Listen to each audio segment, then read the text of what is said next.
Hello guys, assalamualaikum. Ngayon guys, alis naman po kami. Papunta kami sa harvest time. Papalis muna kami guys. So maghanap buhay muna tayo guys. Kailangan ang sakripisyo muna tayo. Tiis-tiis lang. Dahil sa hirap ng buhay, kailangan natin maghanap buhay kahit papaano.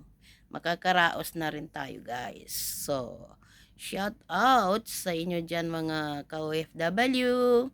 Tis-tis muna tayo guys.